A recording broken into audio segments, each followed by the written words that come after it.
I just want to give a shout out to my friends, to Josh and to John and to Barry and the guys who organized this whole conference. Just a little applause. I don't think you all necessarily understand what is going on here. The financial conference business is in very serious trouble. In fact, the conference business is in very serious trouble. It's in trouble because there's not enough diversity, there's not enough young people, and there's too many old guys with gray hair and big noses and glasses. That's not me, all right? Are you laughing? It's not talking about me going to these things. Sitting in small rooms, just talking to each other and going for a drink afterwards. The industry is slowly dying because not enough people want to do that. The question is, number one, how do you get more diversity? How do you get more young people interested in coming to these conferences, mixing, interacting, and socializing, and learning about the markets? So this is the idea that Josh and Barry came up with, and I think it's a terrific one. So we need to support these concepts more. We need to find a way to get younger people more involved in investing and learning how to invest the right way and to stay invested in the market. That's what this is all about. And yes, I know it's all about the parties. Social interaction is as important as the content in these places. That's the message here today. You all having a good time at these parties? They're great. And everybody comes for the parties. So those of you who want to show up for the content, I think it's wonderful, but we have no illusion about what's going on.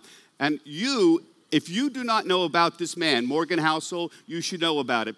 When John Swolfs called me and said, we want you to participate in the conference, I said, I'll do whatever you want. He said, would you like to talk to Morgan Housel? He said, tell me where and when. This man has written an extraordinary book. I am a writer. I get paid to write for 30 years for CNBC. And I know what good writing looks like, and I know what shitty writing looks like. This is one of the finest writers I have ever seen, and not just financial writing, any kind of writing. It is very difficult to explain things to people, particularly complicated subjects like finance. How do you do that? You have to have a mastery of what is going on, of the history of the business, but that is necessary, but not sufficient. You need a lot more than that. You need to be a master storyteller. Ask anyone who's good at this. They will tell you facts, yeah. Storytelling, absolutely. You've got to have it. This guy is a great storyteller. Now, Morgan was at the Collaborative Fund. He is at the Collaborative Fund. He was a former columnist at the Motley Fool and the Wall Street Journal. But most importantly, he's written this extraordinary book, The Psychology of Money. You all know about finance books. There's millions of them out. There's a lot of them out there.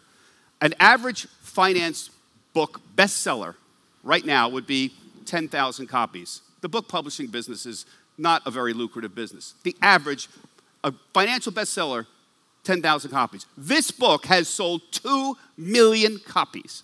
2 million. It is not only Harriman House, which is the publisher, a fine publisher, best-selling book of all time. It's one of the top financial bestsellers of all time and appears regularly on best-selling lists. Morgan, first off, thank you for coming. Bob. Yep. How do you sell 2 million copies of a book? Yeah, I know. There's a Chinese buyers that are buying 10,000 copies a month. That's it, right? You buy 1.9 million yourself and store them. No. First, there's a couple of parts to this. One is we had absolutely no clue that it was going to happen. The way to prove that is the first print run was 5,000 copies. And if we sold that, we would have been happy. And I remember when we went to 10,000, it felt reckless. 20,000, I remember we had a conversation of like, there's no way we can sell this many, but maybe we can like give them away to schools or something if we need to. So we had no clue it was going to happen. I honestly think that 90% of virality or like right tail success is luck. It's true for a tweet, it's true for a business, it's true for a book. Not 100%, but 90% are things that are largely outside of your control. And because we didn't do anything extraordinary, there's no marketing, there's nothing like that. It's all kind of word of mouth. But a lot of things, once they get going, they just keep going. Everyone sees this every day with a tweet that is okay. It's an okay tweet that blows up. Everyone's seen it every day. Sometimes when things get rolling, they just keep going. So, it's got to be a little more than this. So the book tours. Book tours today consist mostly of podcasts. Did you do thousands of podcasts? How did this get rolling? When the book first came out, I did every podcast that came around. Didn't matter if they had any listeners, I was going to do it. That, of course, didn't move the needle at all. And then I said, okay, I'm just going to do the big ones that have a big audience, and those barely move the needle. It's really difficult to get people to pull out their credit card and buy something. So you're saying podcasters, even big influential podcasters, don't necessarily sell product? Barely move the needle. Barely. You can hardly even notice it. Really difficult to get people to pull their credit card out their credit card, with the exception of word of mouth from somebody that they trust. If their brother or their sister or their cousin texts them and says, you should go buy this, you should do this, you should go with this financial advisor, that they'll do in a second. Other than that, other forms of marketing to get people to take an action that costs them money is very difficult. All right, this is very insightful. I'm going to take you at your word. The big podcasters didn't help sell your book, that it really was word of mouth. Okay, so what is it about this book that resonated so much that people would say, you ought to read this book? I think if there's one thing, so here's a backstory. When I set out to write this, I was going to write a book where a traditional chapter is 5,000 words. That's what a normal chapter is in a normal book. And I'm not good at 5,000-word posts. I've been a blogger my whole career where 1,000 words is long. And so when I set out to write 5,000, I couldn't do it. So I was hacking away at this thing for 9 months. And after 9 months of work, I had 2 shitty chapters that did not end up in the book. And I was pretty depressed at where it was. So then I said, look, I know how to write 1,000-word posts. That's what I've been doing my whole career. That's what the book's going to be. So the chapters in here are 2 pages long. There's a lot of chapters, but they're short, and it's to the point. And I think it's easy to underestimate how impatient readers can be. That if you don't catch someone's attention in 5 seconds, they're gone. Even in a book. And everyone knows books that are great books that sold a lot, and you start reading them, and after 10 pages, you're like, either I don't get it, or I got it, and I don't need any more. And you don't finish them. You don't come anywhere near it. So I think since the chapters are really short, and it's written in blog post style, that was just kind of like a break the glass plan for me of how can I hack this together and get it done. It's the only way I could figure it out. But I think that ended up as a strength. I want to give you an idea of the power of storytelling and how well he weaves this in. My favorite chapter, I know you have several, my favorite is about Bill Gates. Bill Gates, he tells the story of Bill Gates going to high school in 1968 in, was it Lakeside High School? Yep. And the most important thing about this story is the power of serendipity. Because if one thing would not have happened, Bill Gates might not have happened. And tell this story. The craziest stat, it's been mentioned other places, but it's always just a kind of a side note, is that Bill Gates went to the only high school in America that had a computer in 1968. The only high school that had a computer was this 1968? In 1968. And if you do the math about how many high school students they were and how many schools they were, it was almost exactly 1 in a million chance that he would end up at this school that had a computer. This was Lakeside High School. That's just outside of Seattle. Okay, yeah. Continue. And Bill Gates, this is his telling of it. There would be no Microsoft if he did not go to that school. He was a very smart kid. He was good at math. But then he got introduced to, he had this crazy stroke of luck. And it's not to say that he's not hardworking, that he's not a visionary, none of that. But if it weren't for that, by his own telling, there would be no Microsoft. And I think that story can be repeated, some version of that, in every major successful investor, successful entrepreneur. It's so easy to underestimate what was luck and what was skill and hard work. And the reason that is because nobody wants to admit what luck is. If I look at you and say you got lucky, I look like a jerk.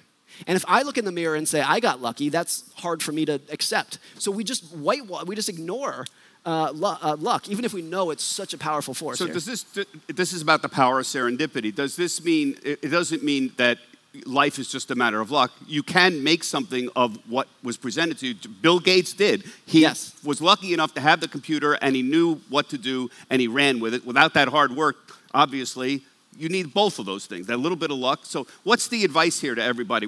Recognize a serendipitous moment. How do you translate that into practical I think it's just a plea value? for humility, and especially in investing, where a lot of the extreme outcomes were not necessarily in their favor, in their control, I should say. And when it's not in your control, it's not repeatable.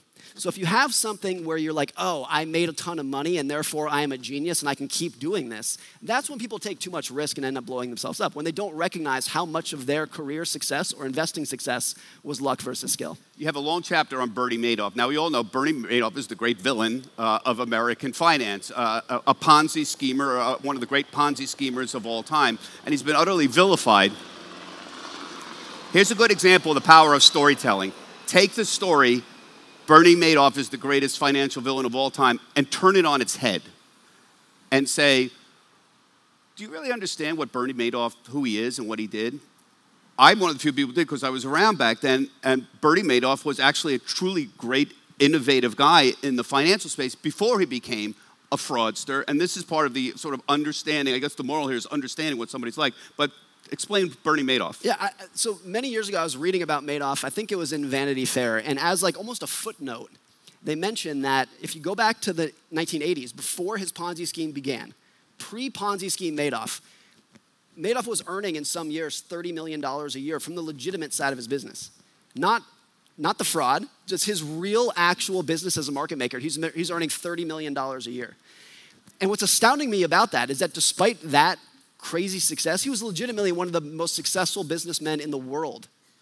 And despite that success, he wanted more so badly that he was willing to start this fraud to get more, to ruin everything. And there's this point of like, if you are broke and you have a starving child at home and you go out and rob a grocery store, that kind of crime you can understand, you can wrap your head around. But when you have that much success and you want more so badly that you just ruin everything, that's pretty astounding. And I think he's a sociopath, of course, but every one of us has like a little nugget in that. Of that in us. It's never enough. It's never enough. And the practical example for most people, it's not starting a Ponzi scheme. It's if your expectations are always rising faster than your income, you keep taking more risk until it blows up in your face. And you see that all the time with investors, every market cycle. Good, legitimate, well-meaning people who just, it's never enough and they keep taking more risk until it blows up. The questionnaires on personal wealth, the one, my favorite is, what would you be happy with? What would make you comfortable? If you ask people who have $1 million, they'll usually say 3 or 4 million, but there's no limit to anybody saying we have enough. Usually the 2 million will say 8 to 9 million, and so you're right, that human beings just naturally kind of escalate that. One of the things that's interesting, a thread that runs through this whole book is behavioral finance. Behavioral finance aims to study what people are really doing emotionally and not how they're intellectually supposed to actually act. We all know about efficient markets hypothesis, which posits that there are rational actors involved, but behavioral economics, which has been around for the last 40 years, studies how people really act. It turns out a lot of people don't buy low and sell high. They do exactly the opposite. Why did it take so long, and a good part of your book is about this, why did it take so long for people to pay attention to behavioral finance? I think if you go back 100 years ago, to kind of set the stage of where we are today, you go back 100 years ago, everything that we know about finance did not exist. We knew nothing about finance 100 years ago. Discounted cash flow, which is like the bedrock of finance for how to value companies, that was not in existence in our knowledge base until 1938. A guy named John Burr Williams wrote a book in 1938 that for the first time described discounted cash flow, which is to say everything we know about the math side of finance is basically brand new. And because of that, for most of the last 100 years, all of the opportunity in finance was math-based. It was if you can crunch the numbers and you have the data and you have the formulas, there is so much opportunity out there to exploit. That was most of the 20th century. And I think what really happened, of course, is that all that opportunity eventually got exploited. The end of long-term capital management in 1998 was basically the bell ringing of like, for the math nerds, all the opportunity has been wrung out of the system. And since then, I think it's true today. I think the amount of math-based, data-based opportunity in markets today rounds to zero. It's not actually zero. There's some people like Renaissance Technologies that will still get there, but it's pretty close to zero. But what that's done is it just opened up an opportunity where all the market opportunity is in behavior. And what's great about behavior is that it can never be fully exploited. You can't change human behavior like you could exploit some of the math-based inefficiencies out there. 100 years from now, people are going to have the same relationship with greed and fear and overconfidence that they did 100 years ago. It will never change. So is it still possible to exploit inefficiencies in the market due to behavioral economics? I mean, all of us, I'm a Jack Bogle disciple myself. Bogle's the founder of Vanguard. And basically the idea is market timing doesn't work here. You stay invested long term. But for active investors who routinely underperform the market, we know that. Is there a lesson here, though, what you're talking about? I mean, the most basic way to describe it, like if you dollar cost average into index funds and hold it for 30 years, you will almost certainly end up in the top 5% of professional investors, maybe the top 2%, something like that. That's the inefficiency to exploit. That's it right there. It's the easiest thing. Well, it's simple, but it's not easy. Like very few people will actually do that. And that's why there's still opportunity for those who can do it. So it's not that, of course it's hard. It's always going to be hard to generate a lot of wealth. It's never going to be that easy, but it's not that difficult in the way that the math-based opportunity was. One of the things, I don't know if you follow Morgan on Twitter, but Morgan has sort of stopped promoting his book and turned to a mini sage. He tweets these Buddha-like comments. They're like cones. They're like investing cones. You look at it and you said, wow, that sounds really intelligent. I don't have any idea what the hell he just said. And Is that you good? stare at them, and I call these houseisms, okay? So it takes less effort to increase confidence than it does ability. Yeah. That's true. I kept staring at him and saying, that's true. Yeah, it's always the case that it doesn't take that long of good market returns for you to start thinking that you are special. It's always, especially if you're a new investor. You saw like during the Robinhood glory era of 2021, every one of those 19-year-olds thought they were the next George Soros. Every single one of them. It doesn't take that long of that to increase your confidence, but your confidence is always going to rise faster than your ability, which is why these things end up blowing up. Another houseism. It takes a rare skill to quit while you're ahead. Now, This is profound to me because what I have noticed in my life is that you can luck into something. You can luck into a job. You can luck into a relationship. You can luck into a stock investment. But devising an exit strategy is actually very difficult. And people have a hard time formulating what the conditions are for an exit, to exit a relationship, a stock, a job. When should I leave? So quitting while you're ahead is a sort of way of creating an immediate exit strategy. Yeah, I've always really admired people who did that. In investing, the best example is Peter Lynch, who could have done anything for the rest of his career, but very early on, he just said, I'm done, I'm out. I did everything I wanted to do, and I'm out of here. And lived a great life in the last 40 years or whatever since he quit. The other, I think the best example is Jerry Seinfeld, who his show was on absolute top of the world when he ended it in 98 or 99. NBC was going to offer him $100 million, him personally, for one more season, and he said, no, I'm done. And he was asked later, why did you cut the show off when it was on top of the world? And he said, because it was on top of the world. He said, the only way to know where the top is to experience the decline. Yeah. And he said, I had no interest in it. He had no interest in being on a sinking ship. And yet, I want to be careful about the advice you're giving to everybody. Quit while you're ahead, meaning if somebody's in the middle part of their career, does that mean they should necessarily leave because it's not necessarily going to get any better? I once did an interview with Barry Manilow. Now, I'm not a Barry Manilow fan, but he was at the New York Stock Exchange, and he came over, he was promoting a new album, and I went over to him and I said, you know, it's amazing, this was 5 years ago, you just sold out the Nassau Coliseum, 15,000 people. How did you do that? Because you haven't had a hit in years, but you have such a huge fan base. And he said, you know, in the early days, I had a lot of hits, and then they stopped, but I kept doing what I wanted to do, and I loved doing it. And then I stuck at it so long, I didn't change, but then at the end, now they're calling me a legend. And that's created a whole new, and that was an interesting take on a career. Yeah. Like he was implying it's the middle part of the career that's a little bit difficult for a lot, and that's when a lot of people leave. So is there a way to balance that, I guess? I think the way that I've seen people do it wrong is particularly in the FIRE movement. Virtually everyone I know who's actually retired in their 30s, as soon as they're done, as soon as they leave work, they're bored out of their mind in 2 weeks. And they have this idea that once I retire, everything is going to be great, and I'm just going to play golf and sleep in, and every single one of them to a T is unhappy with it. You need to be productive and whatnot. I think the idea of like quitting while you're ahead, it kind of gets back to just the idea of what money really does for you is controlling your time. That's the best thing you can use money to do, is just owning your time.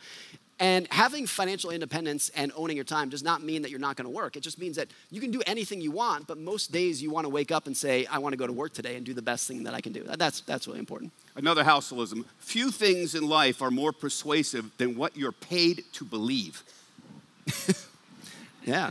I mean, well, we all work in industry, and sometimes, you know, we convince ourselves that what we're doing is right, or we believe things where if we weren't in that industry, we might not believe it. I'm paraphrasing you. You got a better way of saying it than me.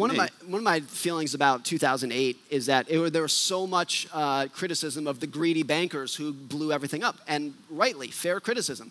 But every one of us who criticizes that underestimates what we personally would have done if we were 24 and Morgan Stanley said, I'll pay you $4 million to package these subprime loans. Most people in this audience would have done nearly the same thing, if not the exact same thing. So people they underestimate how persuasive they themselves are by their own incentives, all of us. And I just think it's an important question to ask of like, what do I believe today that is only persuaded of what I'm incentivized to believe? And everyone, I do, you do, have something that's like that we firmly believe. We're not just kind of BSing around it. We actually believe it, but we only believe it because we're paid to do it. Another Houselism. I remember talking to an immigrant who said what shocked him the most about America is that you can just return anything you want for a full refund. That is what's great about this country, you know. That's kind of what I think. Yeah, you can absolutely. As far as I understand, that's only an American thing. Other countries in the world, if you buy something, it's yours. He's right. That's true. And it's huge. I read they had it in the New York Times a couple weeks ago that retail returns are $500 billion a year, which is more than the Pentagon's budget in retail returns. And the majority of a lot of that just ends up in the trash. It's not actually being reused. He's also been tweeting about good investing skills, which I always like. So good investing skills. Here's a couple bullet points. Lack of FOMO. Good investing skills. Lack of fear of missing out. That's very profound. Explain I think that. Especially in the social media age where there's so much, just like on Instagram where people, it's just a curated list of how beautiful people are. On Twitter, it's a curated list of how smart and savvy of a financial investor you are. So I think if you're always just scrolling Twitter and looking at people's wins and hearing people and how successful they are, if you have any degree of FOMO, that's a tough place to be in. And I think it's probably the most important financial skill these days in the social media era is having very low, if any, FOMO. If you can master that, that's a huge skill. Good investing skills. A well-calibrated sense of your future regret. That came from Daniel Kahneman, which is great. We asked him a long time ago, what can investors learn from his research in behavioral finance? And that was his answer. He said, you need a well-calibrated sense of your future regret, particularly when you're taking risk. Like that's what risk is. Like if this goes in the way that I don't want it to, how much am I going to regret that? And for a lot of people, they think they have a high risk tolerance because they only focus on the upside of risk. And when things blow up, which they inevitably will, it's how are you going to feel in that situation? And I think very few people really understand their risk tolerance and their sense of future regret until things go south. Everyone during a bull market thinks they have a high risk tolerance. It's when things turn south that you actually learn about yourself. Good investing skills. Respecting luck as much as you respect risk. You mentioned that before. Here's one I like. Identifying what game you're playing and not being persuaded by people playing different games. Yeah, I think this really throws people off because everybody from like high-frequency traders to endowments buy Apple stock. They're buying the same stock from the same exchange at the same price, but they have completely different goals and skills and rules to the game that they're playing. So we should not pretend that information that is relevant to one of them is going to be relevant to the other. And I think this is kind of the center of what happens during bubbles. What happens during bubbles is that short-term traders rationally bid prices up because that's their game. They're not buying Cisco stock in 1999 because they are excited about the free cash flows. They're just playing the short-term game, and it's the right game for them. The problem is when long-term investors look at that price action and say, oh, maybe that's information that tells me I should buy more. And then people start taking their cues from people who are playing a different game, and that's when you get left holding the bag. Finally, a key part of this book is that there really is no right answer in personal finance. The emphasis really is almost more on personal than on finance. Give them final words of wisdom here. The best example of this, I think, came from medicine, where for like 100, 200 years, how medicine was practiced was the idea that there is one right answer to every ailment, and it's the doctor's job to give you that right answer. And it started shifting about 40 years ago when it started turning into doctors saying, like, look, this is what's wrong with you, this is what we can do, but the decision is up to you. And the example is like if you take two patients who both have terminal cancer, the exact same cancer, they're the same age. One patient might say, I want surgery, I want chemo, I want experimental drugs, and the other patient might say, just give me some morphine and let me go home. And that might be the right answer for either of them. Even if it's the exact same illness, there's no one right answer on what's to do. And it's the exact same in finance, that people are always looking for the right answer, and they get really offended when other people are doing things different from they are, without just the acknowledgement that everyone has different risk tolerances, different aspirations, and so there's never one right answer. Now, if you want to understand what Morgan is all about, you see how fluid he is and beautiful and how easily he responds. This is not always the same with people. I interview people for a living. This is one of the easiest interviews I've ever done because you throw out a word to the guy and he just keeps talking and it all makes sense. I throw out words to people and they look at me, they don't have a word to send back to me, or they say bullshit. that doesn't make any sense. Everything this guy has said today makes sense, and I wouldn't say that if I didn't believe it. This extraordinary book, Morgan has very graciously, we were just backstage, signing some copies of the book. There's 12, 14, or 15 copies that are going to be available at the concierge for the first one. First come, first serve. Can I tout my horn a little bit here? Do it. I've got a book coming out, too. Morgan and I were talking about the book publishing business. Those of you who are considering writing books, my general advice is reconsider. It's a very difficult business to get. I have a book coming out called Shut Up and Keep Talking.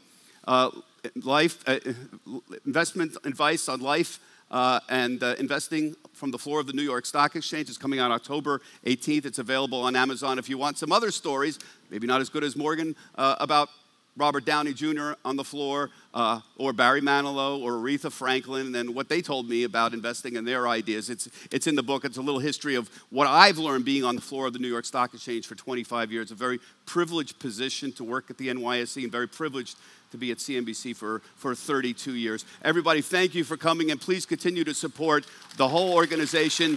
Thank you very much, Thank you, Morgan Housel. Thank you, and everybody have a good afternoon.